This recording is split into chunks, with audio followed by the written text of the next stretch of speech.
I've been getting all kinds of cues saying it's time to start, and I'm ready to start. Although this is very odd. I feel like this is my dissertation committee here, and this is the audience waiting to see if I live through it or not. So please feel free to move closer. I promise I'm not contagious or anything. And I notice also my font change here, which I love. This is very postmodern. No, it's breaking making the rules, but now it's breaking making the rules. So it's good. They sort of broke making. I like that. I like that a lot. I'm so delighted to be back here. I was here just almost exactly 1 year ago talking a lot about intensive language instruction and how we can work with, we being the Texas Language Center, which is working a lot with trying to make language classes be flagship-like in non-flagship programs. And I wanted to talk in 2 sessions about that part of that process. Today I really want to focus in, this is a very short presentation because I really want to get to the actual stuff that we're doing here. It's what goes on in the flipped classroom and show you my current Russian class that I'm teaching as we speak. I'm back in Austin teaching a class, apparently, is what's going on, to show you what goes on in the classroom and try to see if these are things that can't be done here as well, if you're interested in doing them. So let me talk a little bit about, as I said briefly, about really what is it that brings together a flipped classroom, what makes the classroom flip. Most of you know this already from everything everyone's talking about, blended classes, hybrid classes, but the flipped classroom in language is a bit interesting because what it really is saying we're going to do is put the bulk of instruction outside the classroom so that what we can do in the classroom becomes both more meaningful and a lot more fruitful, a lot more useful, especially in terms of proficiency outcomes. So outside of the class, what we're asking students to do, revolutionary. As I was saying at lunch, in fact, one of the first things I try to tell my students to buy in doing this process is to say, take a big boy pill, take a big girl pill. You're 19 or 20 years old now. It's time to take responsibility for your learning. And that foreign language learning at university level is not going to proceed the way it did for you in high school. So in the flipped classroom, outside of the class, we ask students to take care of the grammar presentation. That is, you learn, we put out the grammar for you. These are the things you need to know. This is how the language works. This is the stuff we used to do all the time in the classroom that took up huge chunks of our time, was to talk about the accusative case and to talk about infinitives and how we form them and how the language came from Indo-European roots and so forth. Put that out there, let them take care of that. We also introduced new lexicon out of class. New vocabulary, here's the list, here it is. I'll talk more about putting it in context in just a minute. Plus, obviously, written homework, daily basis. You do that at home. Plus, at least at the University of Texas, portfolio activities. I'll talk more about what these look like in a bit. And home reading, reading outside of class that's on a topic, on a topic, but an actual volume the students have chosen themselves. That is, the students choose based on their interests and all, very student-centered. I want to read about X, as opposed to what we tend to put in our textbooks, which is what those of us who write books want to read about. So in my case, Bulgakov in The Master and Margarita isn't always what my students want to read, and so I let them pick the kinds of things they do for the home reading. In class, what we do with the students, the time we have, and those short minutes that go by so quickly, that 50 minutes for an hour class or 75 minutes for an hour and a half class that go by so quickly. Active, and I'm using that word descriptively here, very, very postmodern to me as well. By active practice, I mean get up.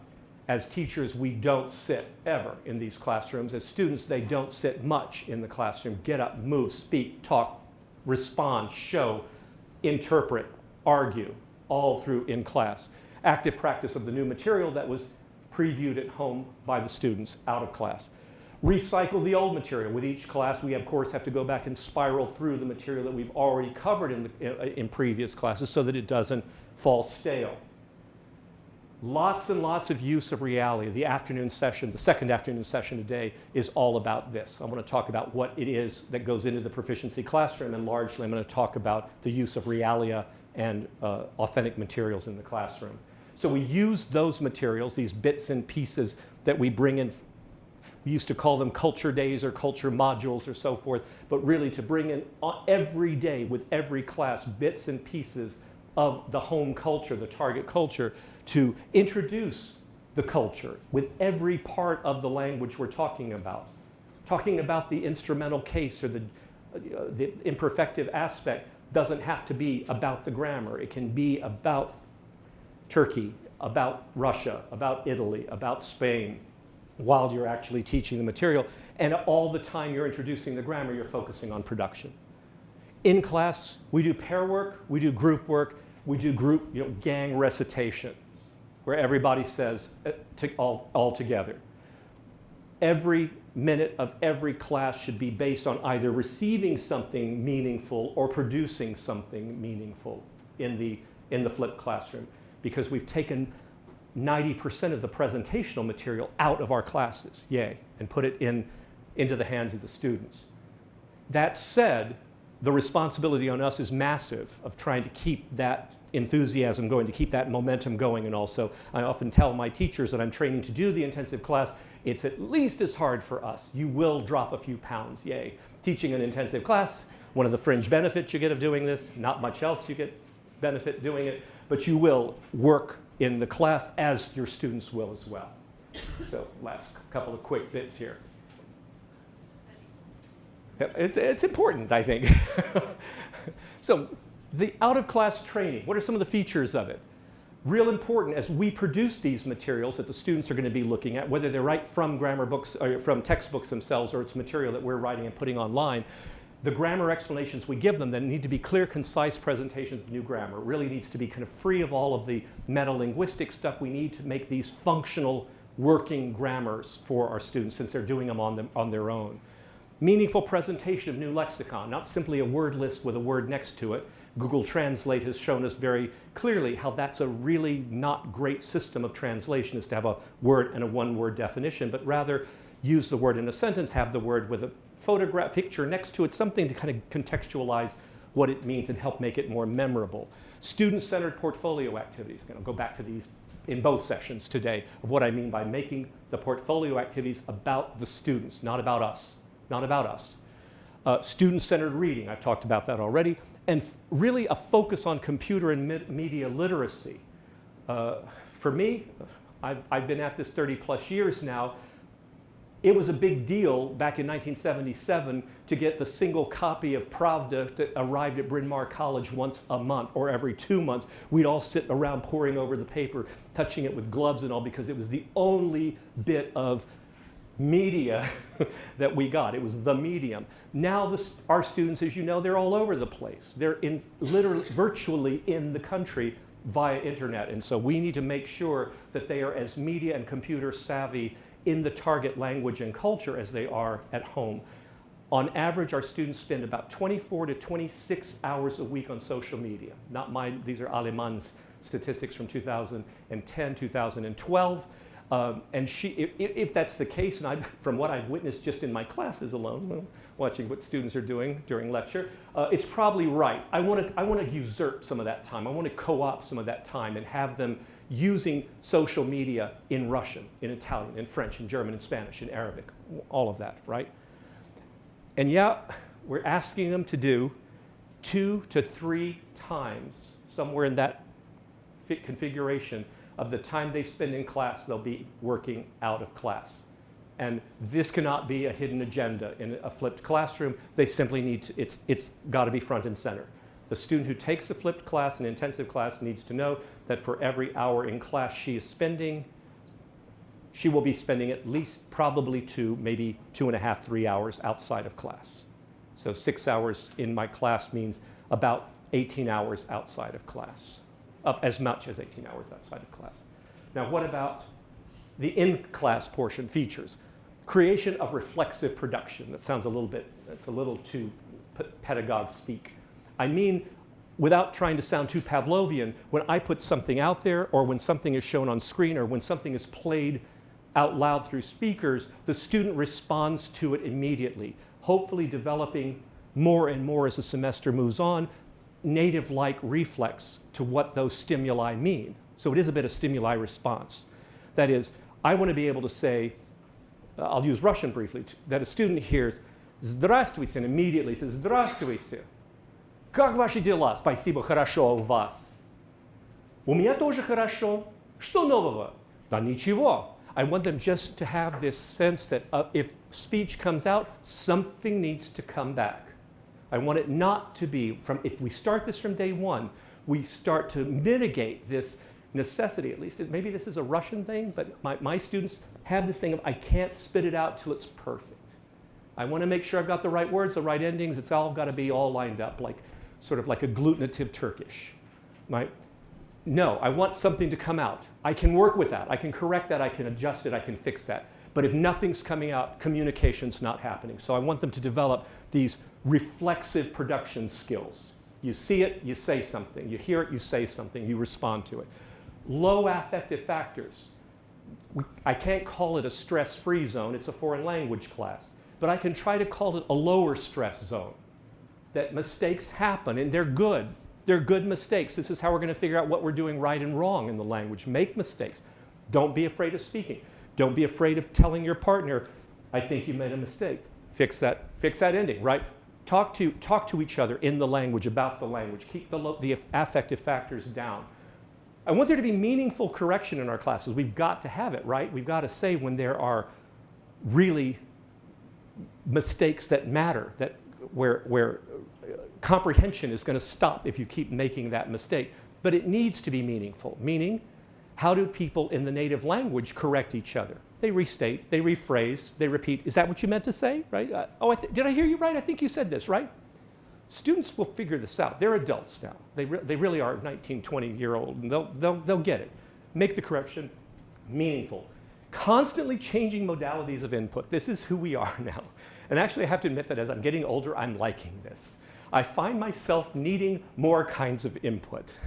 I find myself getting very bored or falling asleep if the picture isn't constantly changing. I think it's because we've now grown attached to our remote controls, and we don't stay on the channel more than about 10 minutes before we have to say, oh, I'm bored now, move something else. Our students more, as we say in Russian, tем более, even more so, right? They really want to have a bit of film, a bit of music, a bit of now talk at me, now let us talk. Now let us work in groups, let's just move it around. No guessing. Go back to our days as language students, right? All sitting in a row, whether we're sitting this way or in the great language circle, instructor sitting there saying, okay, open your books. Откройте ваши учебники на странице 8. So we're on page 8. Okay, look at exercise 15. Let's go down. We're going to change the form of the verb to the plural. The noun to the plural. We're going to put the verb in the past tense. Here we go. Okay, we're going to start with Masha.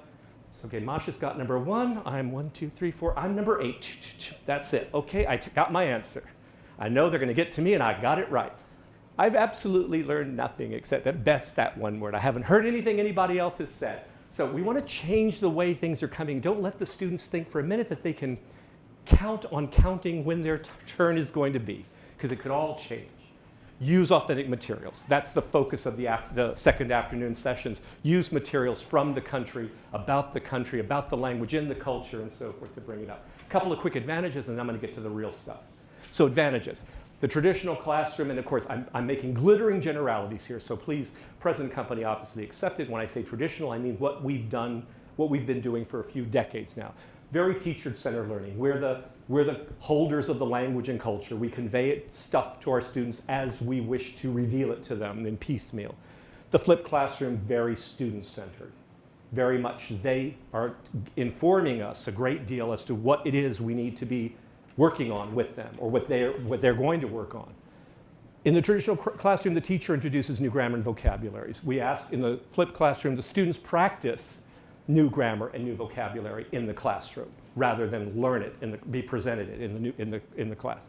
The teacher in the traditional classroom talks much of the class because, again, he, she is the conveyor of all that is wonderful about Arabic, right? Is that we hold the keys to Arabic, and you, the students, learn from us. In our class, the students will talk most of the time to each other, to us, in groups. They're doing the communication. We're moving around, making sure that communication is happening, whether it means needing to make corrections, adjustments, bring in another speaker, whatever. The general mode of a traditional classroom is mostly presentational. Here's what you need to know. Here are the new words. Here's the grammar for this week. Here's a dialogue, right? It's performative in the flipped classroom. All of our time in class is spent, put it out there. Get the language out. Again, this is all bringing in this idea of the students taking control of their learning. Some disadvantages, and yes there are. The traditional classroom is material driven, usually a textbook. They're ready to go. You can say from year to year, I'm using Russian Stage 1, Russian Stage 2, and I've got it ready to go. I don't need to worry about what I'm bringing to class.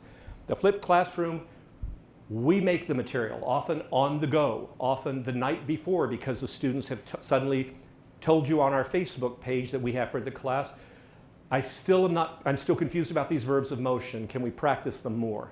Quick new exercise. So we're creating new materials to fit our cohort, and it changes not only from semester to semester, but from week to week within the cohort. The teacher controls new material, the output. We're going to do nominative case, then genitive case, accusative case, preposition. I'm in control. The students explore ad hoc in the flipped classroom.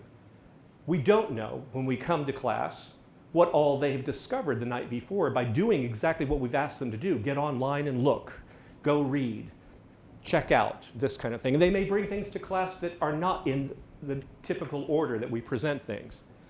Students track the same material. That is, all the students in the class go following the book or following the material or on the same page at the same time.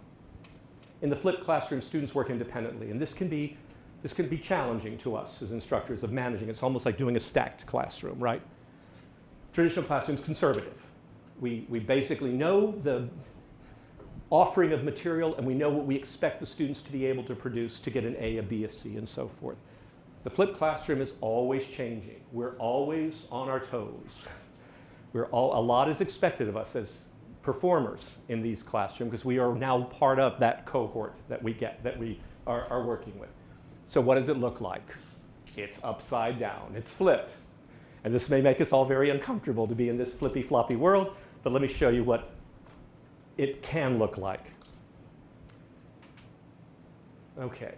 So University of Texas has just recently, in fact, it's in the process we're in the last weeks of changing over from Blackboard to Canvas. They're very similar platforms. I'm finding Canvas a little bit more, our instructors call it, that is our tech people keep calling it intuitive. It's absolutely not intuitive, but it is, just not at all, but it is, I find, more flexible, especially for this flipped classroom thing. So I've actually enjoyed moving to Canvas from Blackboard. But Blackboard I used for the first 3 years that I taught intensive, and it worked just fine. So basically Canvas holds all of the materials other than the textbook that the students use in the flipped classroom. So anything that's done for presentational purposes outside the class, we put up, if it's not on the textbook. And I often put materials, as I'll show you in just a second, for work in the classroom also on Canvas. It's kind of our, literally our Blackboard that we use as well. So let me call up our intensive 2. This is the class we're doing right now.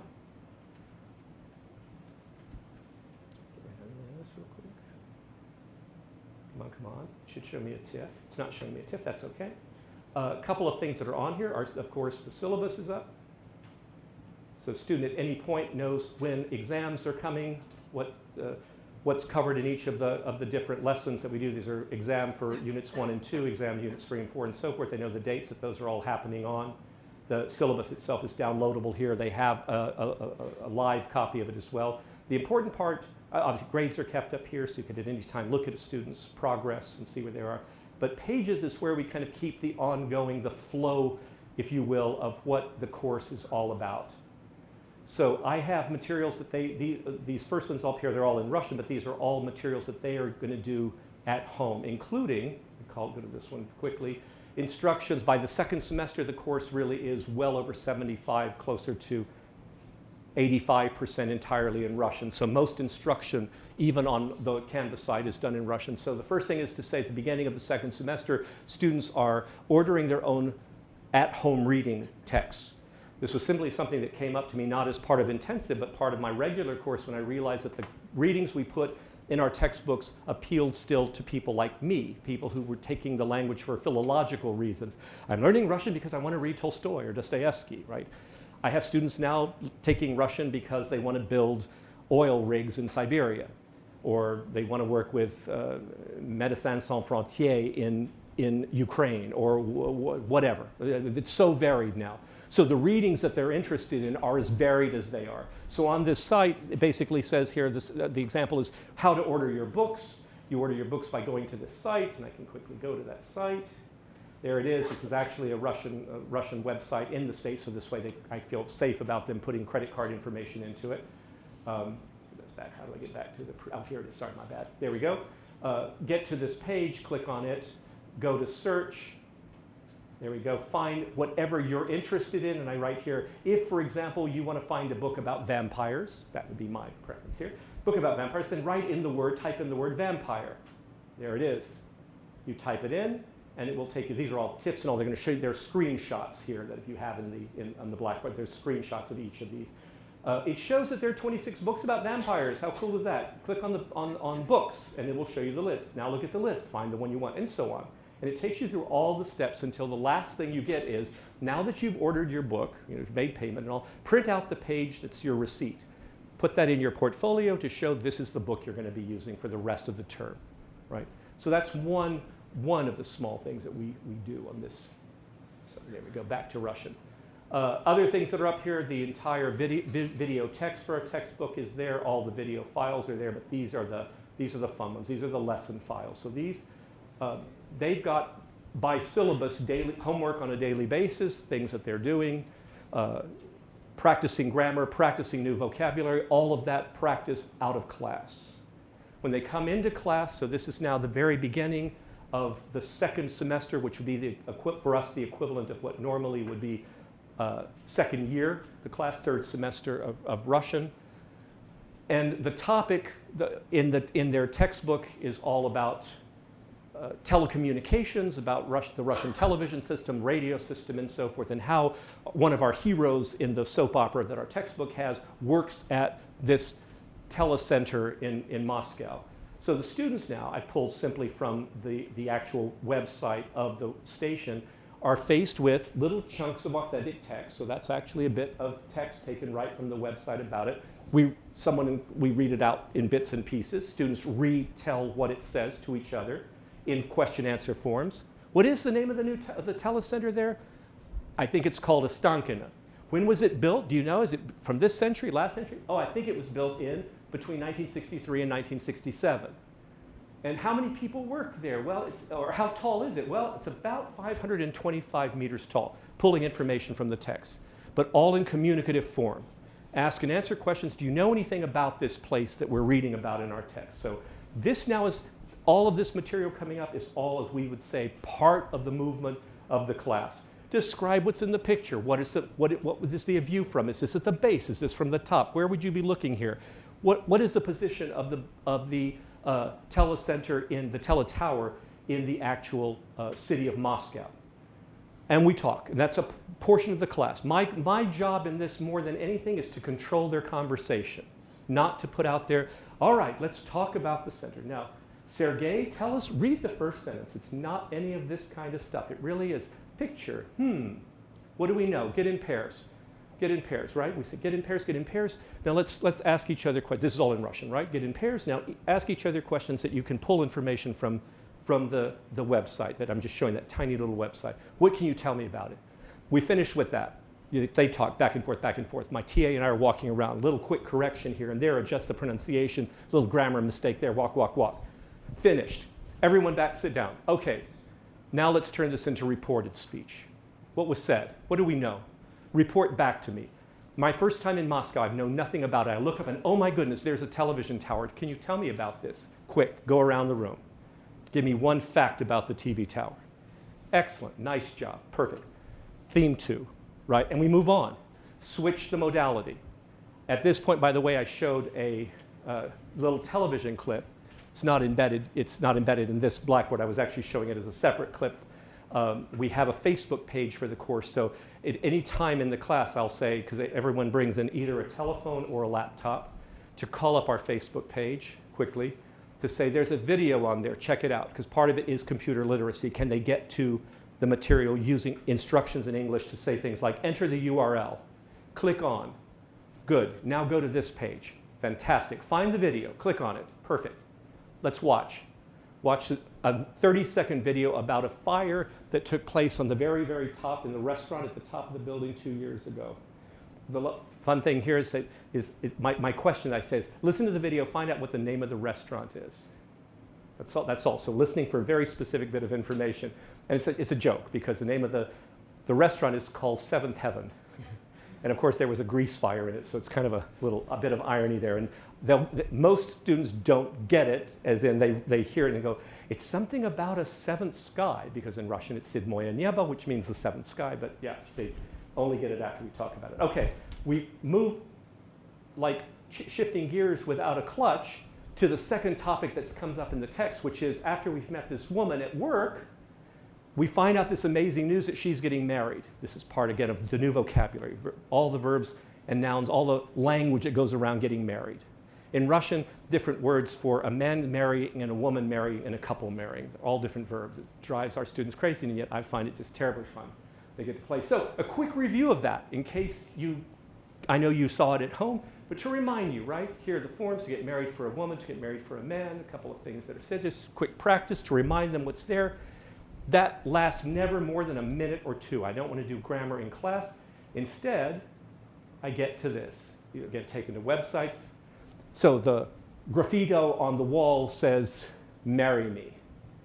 And below it are the top 5 reasons to propose to a woman. And so quickly, I just say, there it is. Okay, take a look at it. Everybody now back, not in groups this time, but pair work. Men and women. You can't go all women, all men. It has to be men and women in each group of about 3 or 4 or 5, depending on how your class is broken up. You want to make sure there are men and women in the group. And say, gentlemen, propose using one of these reasons to one of the women in the class. Women, tell another woman in the group what you think about this guy having proposed to you in this manner. Right? And let them play with it for a bit. Just let them play with it for a little bit. All of it going very quickly. You're moving around, you're listening, you're correcting, and so forth. Just to give you a sense of how this has tongue-in-cheek implications, the very first way to propose to a woman is the classic way, using a huge number of roses in your teeth and a ring in a velvet little box and a proposal done on your knees. And so if the gentleman at the table, first, everyone reads. I love this part because it's a bit of community language learning. There's tons of language here that they haven't gotten to yet, especially vocabulary that they don't know. So they, as a community in Russian, have to negotiate what that first sentence or idea means. It's not hard, actually, because certain bits they do know. Roses in the teeth, they know the language for that. But then they start laughing when they realize what it is. And so the gentleman, one of the men in the group, has to do, usually take a pencil or a pen, put it in the teeth, and go to the woman with the teeth, and the bouquet of roses is usually something like a few Kleenex or something, and says, down on one knee, in Russian, would you marry me? Terrific. This is terrific, because that language, it's interesting, appears in all of our textbooks. How often do your students use it in that first-person presentational way? Right? I mean, how would you actually have to propose to a woman in Russian without, changing your life, right? So the language gets used in presentation. It's actually in use. Following it up, so we do that for a bit. This is actually a series. This clump of exercises was one.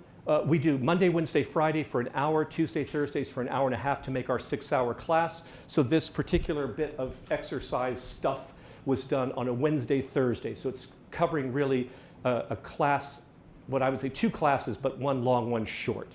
So the whole bit of it's about 2.5 hours of class. So we played with that for a good bit. The next day we came back in and we started with this short biography of a Russian rock group called Dress Code. Pictures on here, and the first thing I did before, I said, don't even read the bio. I said, put the bio up there. They said in Russian, look, this is a group, you can tell already, it's called Dress Code, and their name really is in Latin letters, it's in English. Who are they? What kind of music do they play? Describe them. Back into groups again, back into pairs.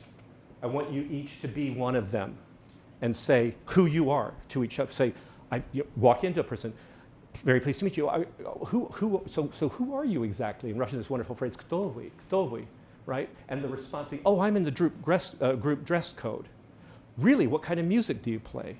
And let them play with this a bit. Just looking at the picture, who are they? Do they play punk? Do they play rock? Do they play country western? Come on, seriously, right? Who are they? Then go to the reading. Some have cheated already, and I want that. Have cheated and gone to the text to see what they play. It is in the text.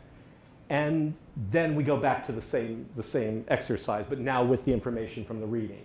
How long have you been around, we can ask each other. Since 2008. We started off playing punk music, but that didn't sell very well, so we switched over to rock. And they play with us. Why is this group at all important, you're asking? Really, is this part of the class? Well, it's mixing it up a bit again.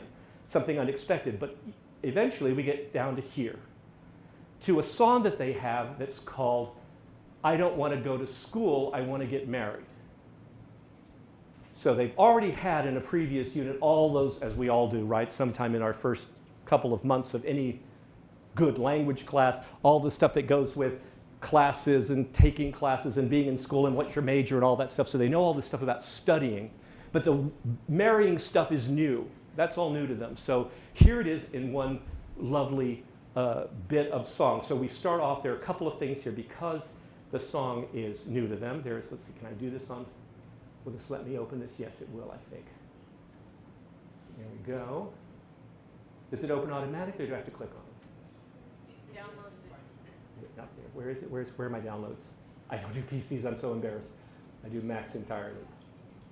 Okay, so the lyrics are not coming up, but the lyrics come up in both with Russian on one side because these are rock lyrics. They're tough. They're tough because they're very colloquial. So there is an English translation or an English gloss, not a translation, but a gloss on the right side. So they get a sense of what this song is all about. And then there is actually the song itself that they get to hear performed and played. So they get to hear like 2 seconds of it. Let's see if this will come up for us. There we go, just give you 2 seconds of this. It's actually part of the song.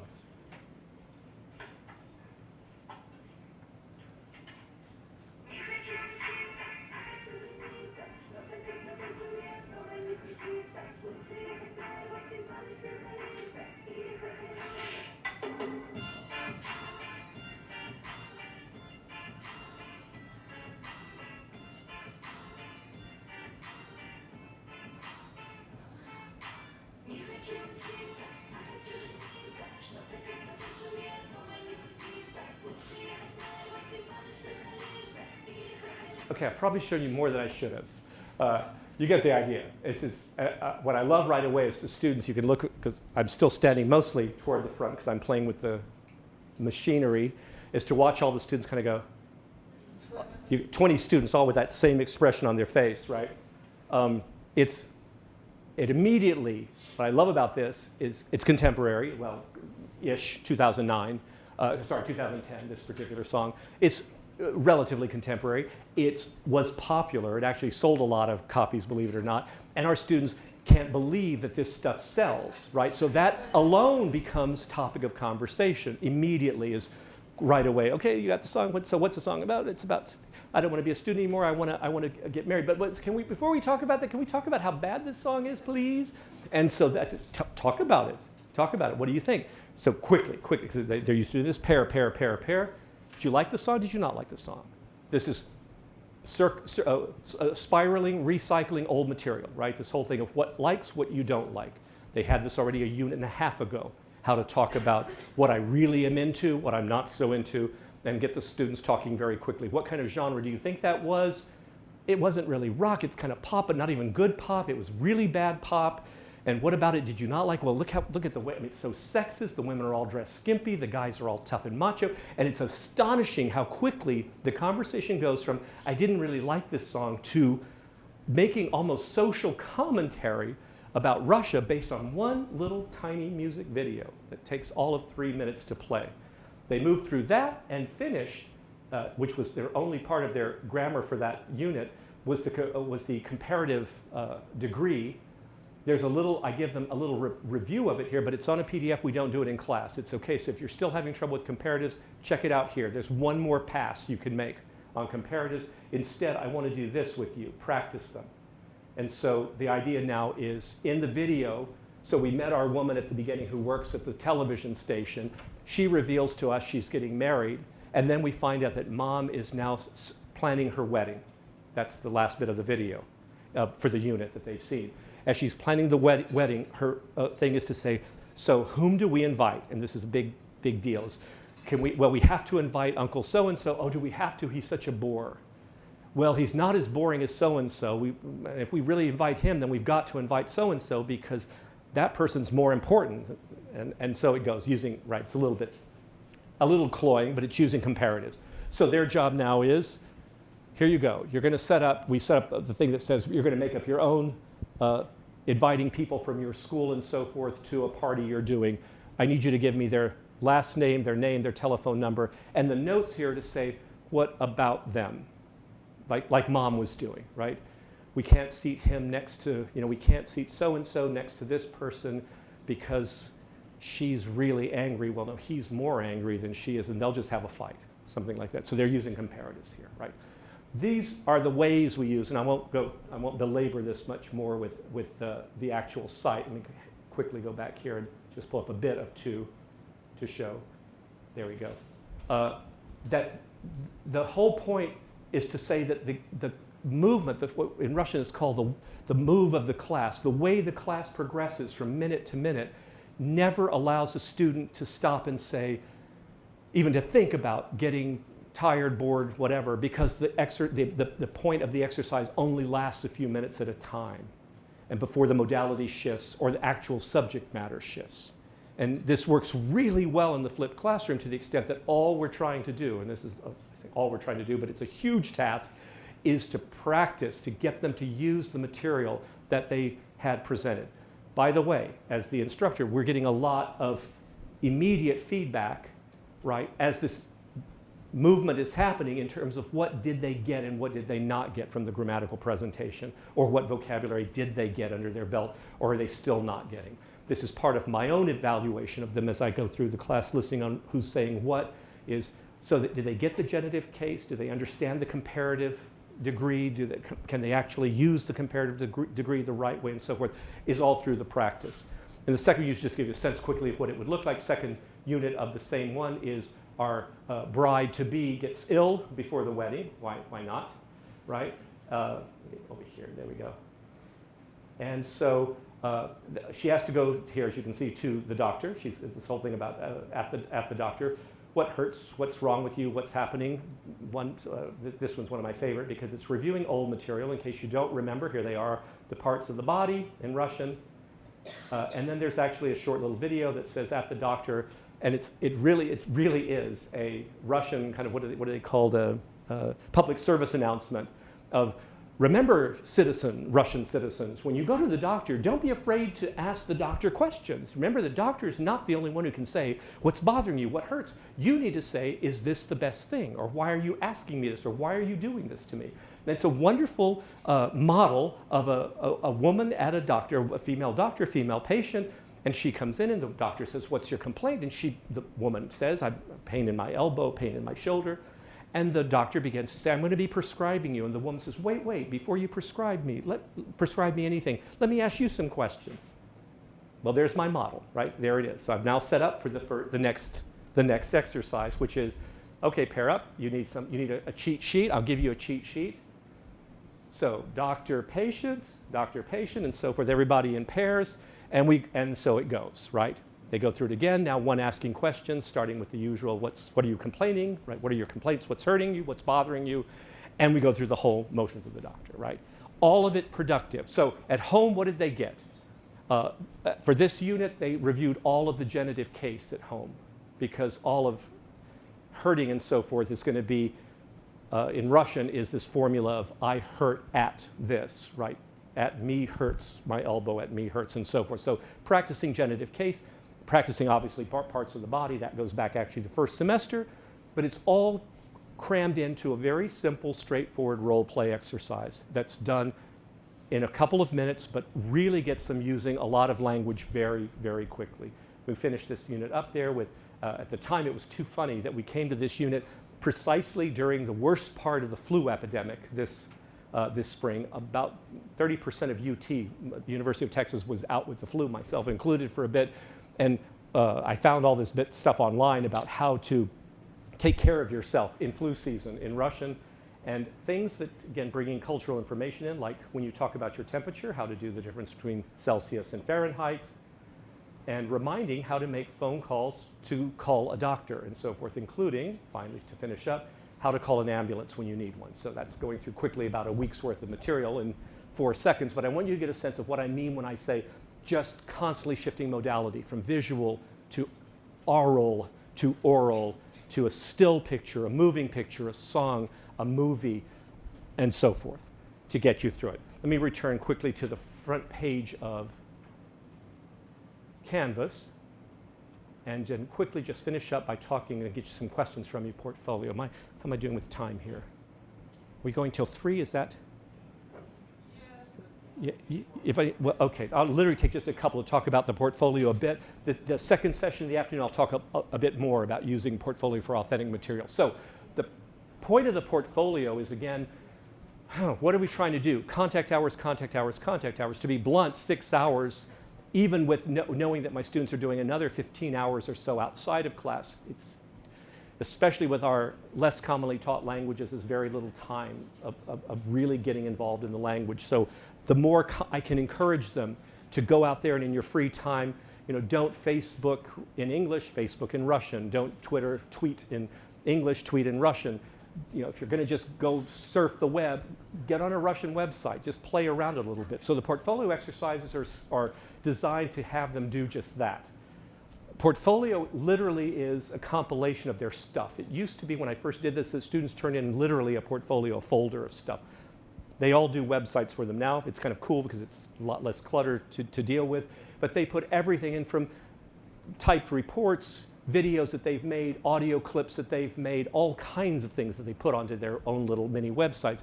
We give them prompts that are thematically related to the themes of the text that we're doing, but they're also told, so they can do half of the portfolio exercises from these given themes, and they do half of their portfolio on topics they come up with themselves. So that students who are interested, I'm not kidding, these are topics that I had this past semester, students interested in horse racing can find Russian websites on horse racing and look at that. Student interested in sailing can look at sailing, and so it goes. So the first activities that we have here are things like how to make do a proposal, a marriage proposal in Russian. These literally are, how do you make one? There's some YouTube videos in Russian about people making them. How do you apply to get married? In Russia, you actually don't just simply put in a marriage license. You must have a civil ceremony in addition to any other ceremony you want to have. So there's a copy of the actual application to get married. They can fill that out and put that in. How to organize your wedding. That's literally a Russian wedding planner. Now let's watch some television. There's some websites here with television shows that have weddings in them. Going to people's houses as a guest, like for a party or something. And then a whole activity based on Russian weddings itself, how it happens. Actually quite fun stuff that, I'll play again 2 seconds of this just to show you, because it doesn't even need, it has no soundtrack to it. This is a purely visual link. Oh, come back. Oh, loading, okay. Load. Load faster. Please load. Or not. Not gonna load? Okay, this isn't happening. Well, the video wait, is that it? Yes, there it is, perfect. Okay, so I'm gonna turn, actually I'm gonna turn sound off, get rid of amazing deals, amazing pizza. Come on. These are live websites, so again, they get all the stuff with it. There we go, finally, okay. No sound of this.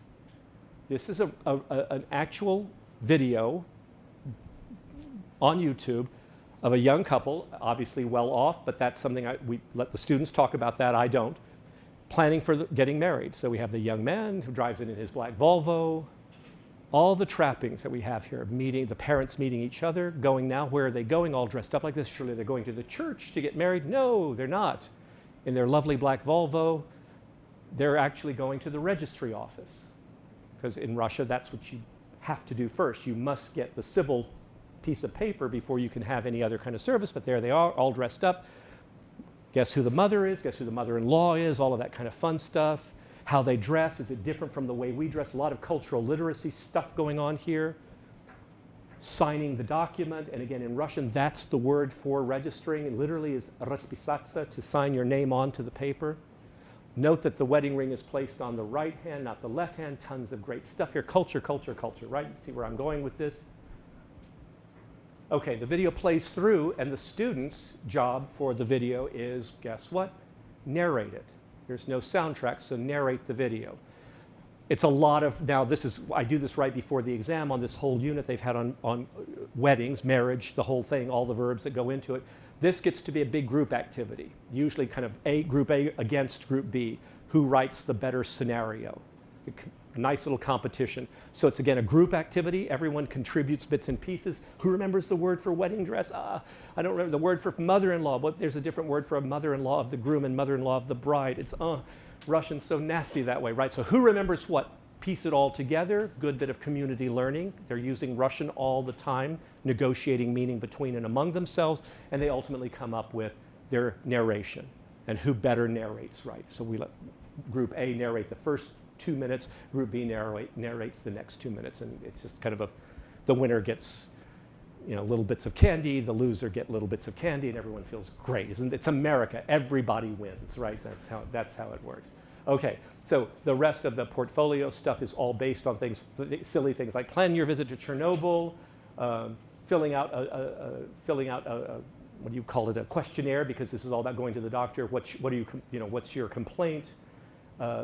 Little last minute bits, because this is for our last unit that we have that's about getting a job in Russia. So you see where the portfolio is going with this as well. And finally, last bit, reading journal. And with that I finish, and please open for questions. So the last thing I mentioned, I talked about doing free reading in the class too, because part of it is, of course, I want them to read the stuff that's in the textbook and all, like things like the Ostankina Tower, all that great stuff we're doing with them, of course, absolutely. But I also want them developing their reading skills with stuff they want to read. That if you were with your reading level where it is, I want you to just find anything out there.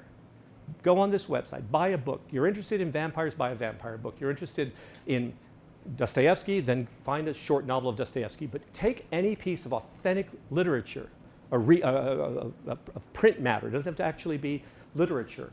Print matter, and make that the subject of part of your portfolio, so that every week you read as much as far as you can, as your ability allows you. And we give you this list of questions. So the first part of it, we give quickly in red English things to say, okay, the first report is straightforward. So the teacher, I know what the book is. Tell me now in Russian a little bit about the text. Give me some useful words that you found, and so forth. But then after that, after they do the first week, every week, new questions for each bit. So who are the main characters? Describe a character. I added this English here too, so that it could be clear.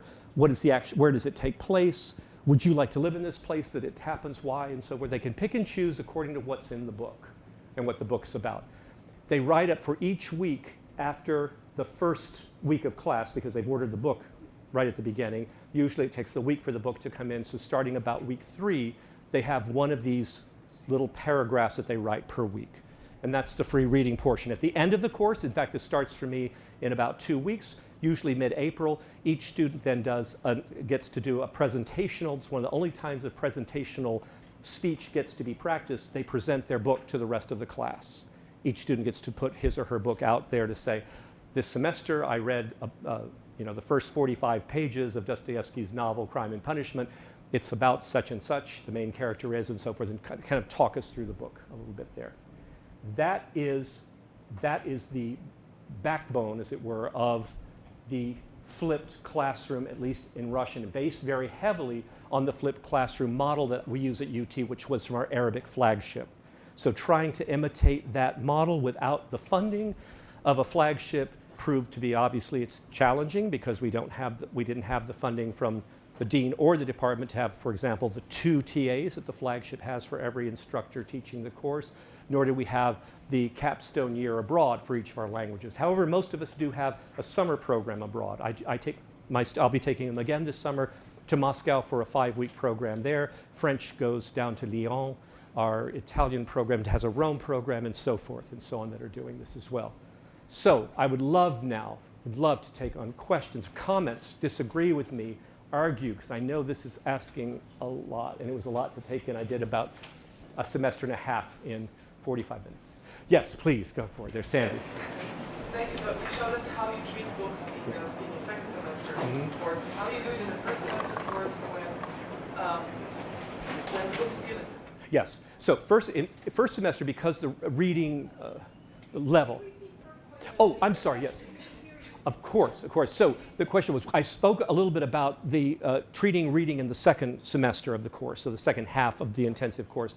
But how is it treated in the first half of the course, right, which would be the equivalent of sort of a first year? Well, obviously, reading skills are at a much lower level in the first year. Nonetheless, this is going to be kind of a big focus of the second talk today. I don't want to use, and I think intensive courses really need to eschew using any kind of adapted text to say, what I want to show you is really simplified Russian so you can feel good about yourself that you read a few words of simplified Russian. Instead, in first year, they get used to the fact that we're giving them chunks of reading. Everything prose, little bits, in fact, because we give them music, lyrics, so some poetry. We give them websites constantly, little sections from websites, a few lines at a time, to expose them to authentic text from the very, very beginning of the course. The idea that I want them to get used to is right away not be afraid to confront the language the way it's going to look to them when they get in country. That they're not going to see these simplified texts floating around, they're going to see real Russian. So they need to learn how to cope with that from the beginning. So, to get to the question, the reading is a series of these short, small texts, but all authentic. Some of them are simple. The first few weeks, they're, again, I'll demonstrate some of these, are going to be labels off of recognizable objects, like cans, like a soup can or something. They can see the word soup printed very large and very readable in Cyrillic there, and be able to see, okay, I'm pulling bits of words out, and I know what it should look, where it should be in English. I know there should be like somewhere here it should say how many ounces. Oh, they don't use ounces, do they, right? And everything, all those things that we put in our native capacity of reading, all those capacities we have of putting culture in, putting lexical items in and so forth, to get meaning out, we try to get them to do in the foreign language. So it's bits and pieces. We don't do full long texts until they get to second semester. Yeah, that is, what do I want to say? Long, uninterrupted text. It's short bits of text, paragraph length at most by the end of the term. Yes, ma'am, and then I'll come back. Yes, I totally agree with you, and I've also introduced the real test. And Good. Especially children's songs, they're very easy, and I found it expand a lot last time. Because students download the song, let others listen to the song. Absolutely. Talk with the family. I saw this video in class. You bet. Please. How many students are in your class? 20 to 22. And you have a TA? One TA. Yes, I have one TA. And her job really is to be help me facilitate. Because even if I do, and I do a lot of pair work, but especially when I've broken, when they're kind of motley around the classroom, you've got 10 pairs of students or 11 pairs of students, it's hard to get around all of them, or worse, this group is already finished by the time you get to them, right? So he or she, I've had both men and women TAs, we start on opposite ends of the class so that way we kind of try quickly to make sure everybody feels attended to, that we've at least gotten to hear production from every single student as we walk through the class in that, because it's quick, right? I don't want them to keep talking for minutes on minutes. Their language will break down, especially in the first semester. I don't want that to happen. I want them to feel that they have enough language to do the task at hand. That's part of building the confidence I talked about, right?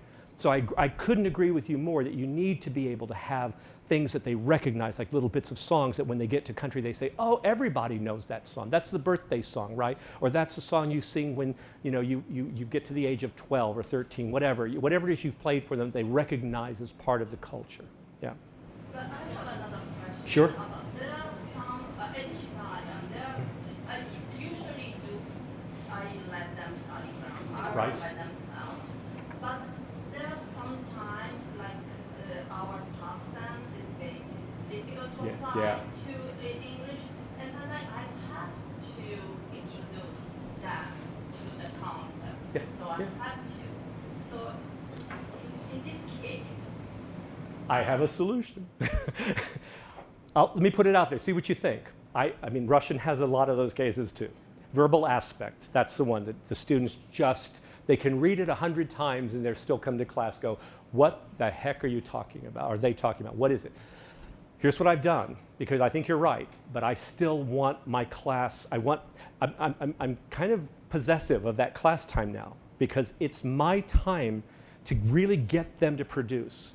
I so remember being in Russian class when I was in college, and if I spoke 1 minute in a 50-minute class, I was lucky.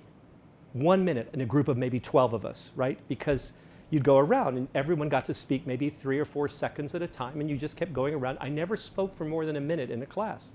I want my students to have had at least 10 minutes each of talking to each other, to me, to, you know, out there, right? So with all that said, what do I want to do? I made teaching videos.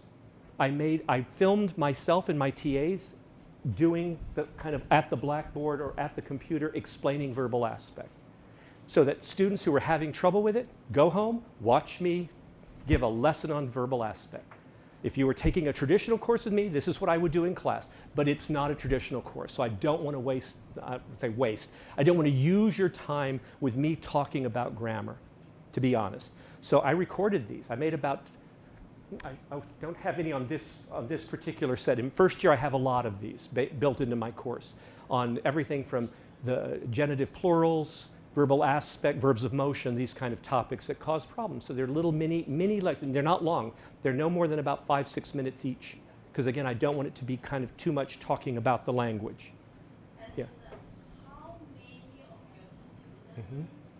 So I have 24 students. Okay. Maybe I know that 15 of them will watch the video, 10 of them maybe won't.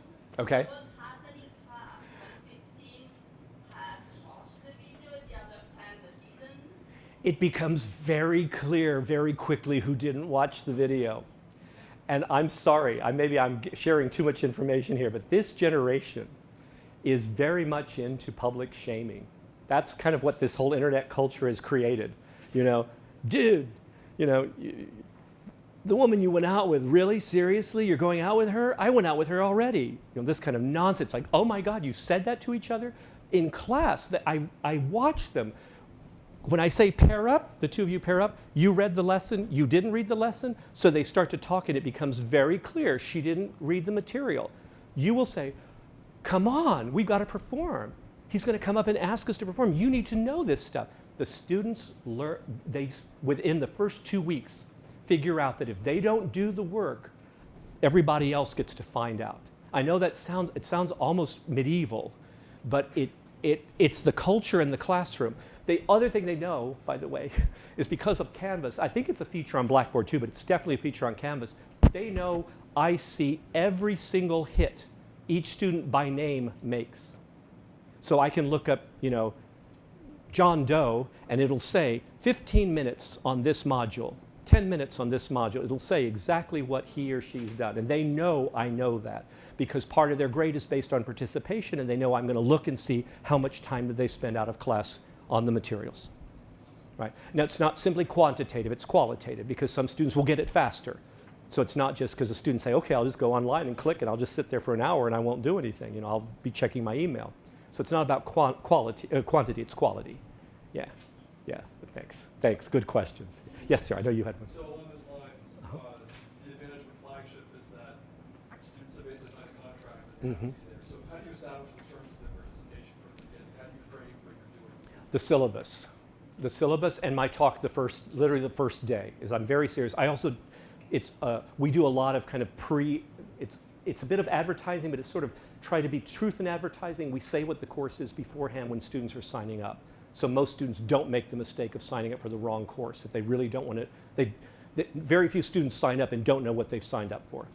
So with the syllabus, though, it's absolutely clear. We tell them, you understand by signing up, you have this much work out of class, which means if you're taking a writing component course or a heavy reading course or something, or you work after school, we have a lot of students who are on financial aid, they have jobs, you need to really kind of look at your time that way. one intensive course is the same as at least 2 regular 3-hour courses, at least.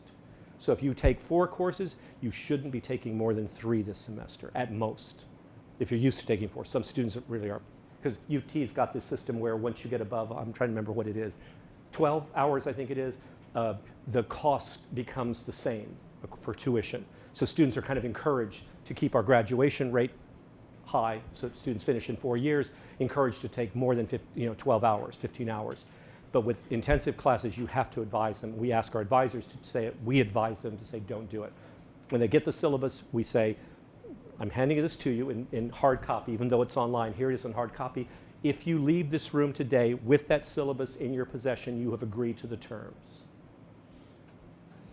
I line out what I'm going to give them in the class. I promise I will do this, this, this, and this in this class. You will get video stuff.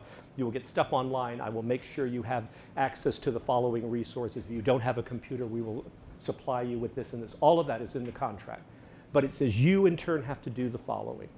And it says you understand that you will be spending 2 to 3 hours a week per hour in class, out of class. And most of them, I keep waiting for this Hawthorne effect to end, but it's been 5 years now. But I keep thinking, every year we've had students, we have an extremely low drop rate in this class and an extremely high, very low attrition rate and a very high continuance rate. The students who go on from our intensive class to third-year Russian and Arabic and French and Italian and Hebrew and Persian and the other languages we have is 2 to 3 times higher than it is in our traditional classes. And that's across languages. It's remarkable. In Russian, it's been right around 85% of our students continue on to take 3rd year and then 4th year Russian, which has changed the shape of our program because we used to have one 4th year class we offered every other year because we had so few students. Now 2 sections every year of 4th year Russian. So that's kind of nice. Yes, yeah. Please. You showed us, I believe, 2 sections on the Pages tab, and each of those sections covered about 2 class periods? It depends on what, it depends on the unit, but about 2-3 classes, yeah. It looked like a massive amount of activity Yeah. that you created for each of those pages. Right. How many per semester? What does that come out to? I probably do about 5 pages per unit. So of my time, I've gotten very good at this. I mean, I've now doing it for a while. And mind you, and I say this with all humility to us who do this work. It gets faster the more you do it, and you can reuse material each semester, bits and pieces, but you update as well. But I can now produce probably a unit's worth, which is we do 1 unit per week, an exam every 2 weeks over 2 units. A unit's worth is about 3 of those pages you saw. Takes me probably an hour to an hour and a half per page. So that means what? 6-7 hours to do a unit. Yeah.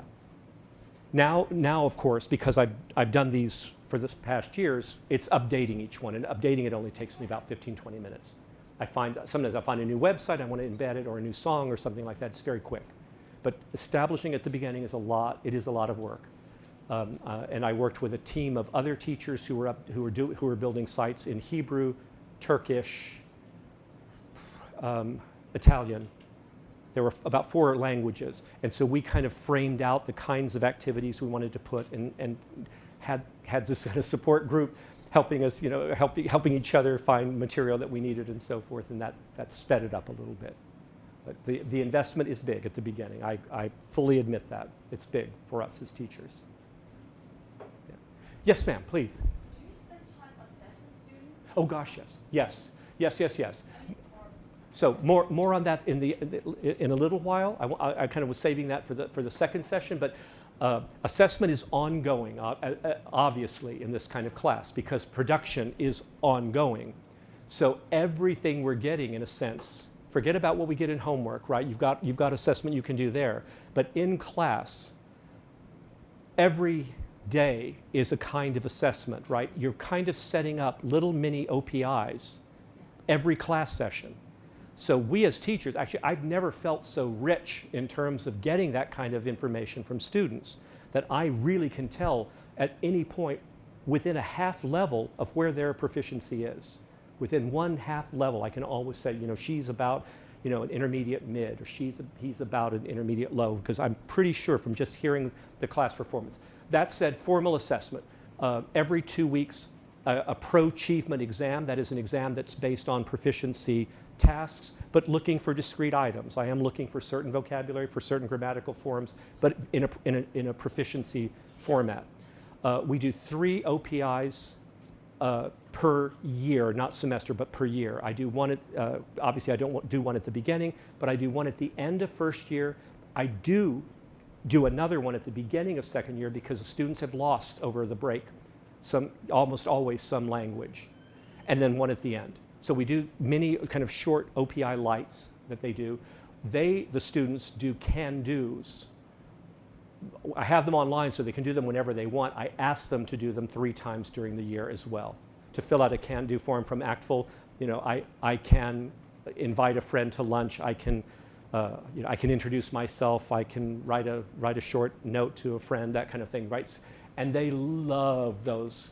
They love that kind of assessment. So I ask them to include that in their portfolio. Where were you in October? Where are you in December? Where are you in March? And so forth, right? So those are the big 3, and then portfolio assessment. I almost forgot portfolio assessment. So I love the fact that it's no longer. This is so nice for us as teachers too. It's no longer one modality of testing. It was always, basically the final exam. It's all about the final exam, and now it's so much more. It makes the students, taking away the stress, to feel that if they blow one exam, that doesn't mean they've blown the course at all. You can blow an exam and you can still do really well in the course, and that's kind of good to know. Yes, ma'am. So, I don't know if I understood, but Okay. they auto-assess themselves, so you gave them the can-do statement, Yeah. the auto can-do statement, and they check what they can. Yes, yes, So yeah. what I noticed in the past, so we gave to the students some auto-testing, and we asked them what level you are, Right. and with some kind of checking stuff, and I noticed that my brother's student respond, I'm novice level, Yes. and some of Yes. my not so bright said I'm intermediate level. Yep. So. Yep. No, it's not as though I'm not going to take their self-assessment and say this is going to be a basis of your grade. Rather, it is for them, and your experience, by the way, is exactly right. I think that's what we get. Mind you, I found in the intensive class, mostly my students underrate themselves, almost across the board. I have very few students who do I'm an advanced mid. I was like, no, you're not. Not at all. But I do get students who say, oh gosh, no, I can barely say this, or I can barely, and it's, no. And I love to be able to correct them up. It's great. So I do ask them, because they put them in the portfolio. When we go in for the final OPI, when I'm about to tell them their score, I say, well, where do you think you are? Because where did you self-assess? Say, oh, I'm novice high. I'm definitely novice high. I can't really create new speech and all that. And I said, well, and I have my notes here to say, here's what you said to me. Paragraph length speech about your family. Paragraph, no breaks. My mother is, my dad is, they're this, they live here, we don't know, we moved to California, we then came back to Texas, blah, blah, blah, blah, blah, blah, blah, blah, blah, blah, blah, blah. That's not novice anymore, right? So it's great to be able to say, here's what you really can do. So that's why I like the can-do assessment. Whether it's good news or bad news, it gives a student kind of insight into what it is, why it is that we're doing this whole intensive nonsense anyway, is to try to get them more aware of what proficiency means. It means being, because I'm doing everything I can to get them to stop thinking about A's and B's, right? Stop thinking about the grade, especially in a language, please. It's insulting to say your Russian is A and yours is A minus. What does that really say? Well, it means maybe you know more words, or maybe you know the cases better, whatever. But what can you do? I have too many students in my old days who got all A's in 3 years of Russian and couldn't do anything in Russian. And I have good B students who can talk their way out of any situation, right? So it helps get them off of that idea that I've got to make an A, I've got to get that A, right? It's more of what can I do with the language? Yay. It's empowerment. That's good for all of us. So it's not that I don't agree with you, I just Sure. kind of. Sure, absolutely. It's just, but it's still, it's good that they're aware of it, right? That they know, even if they overjudge themselves, it's okay. That's all right. Well, thank you, everyone. Our second session is starting in 15 minutes. Yeah. We have to give Professor Garza 15 minutes. I'll take a to break. regroup and prepare for I'm the good. second session. I teach We don't have a intensive. Q&A, so we'll hold your questions for the Q&A after the second part. Thank you, guys. Thank you. Thank you. Thank you, guys. Thank you.